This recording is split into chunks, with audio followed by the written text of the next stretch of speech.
امریکی صدر Donald Trump نے ایران میں سینکڑوں پھانسیاں رکوانے کا دعویٰ کیا ہے۔ اسٹیٹ آف یونین خطاب کے دوران انہوں نے یہ دعویٰ بھی کیا کہ ایران ایسے میزائل بنا رہا ہے جو جلد ہی امریکہ تک پہنچیں گے۔ ایران کے میزائل یورپی ملکوں اور امریکی اڈوں کے لیے خطرہ ہیں۔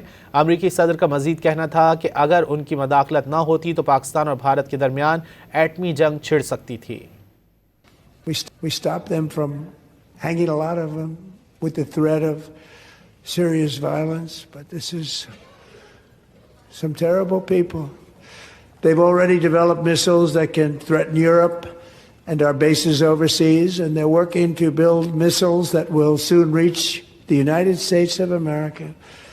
After Midnight Hammer, they were warned to make no future attempts to rebuild their weapons program, in particular nuclear weapons, yet they continue starting it all over. We wiped it out and they want to start all over again, and are at this moment again pursuing their sinister ambitions. We are in negotiations with them. They want to make a deal, but we haven't heard those secret words. We will never have a nuclear weapon.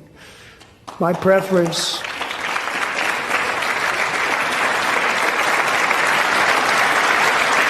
for my first 10 months, I ended 8 wars. Pakistan and India would have been a nuclear war. 35 million people said the Prime Minister of Pakistan would have died if it were not for my involvement.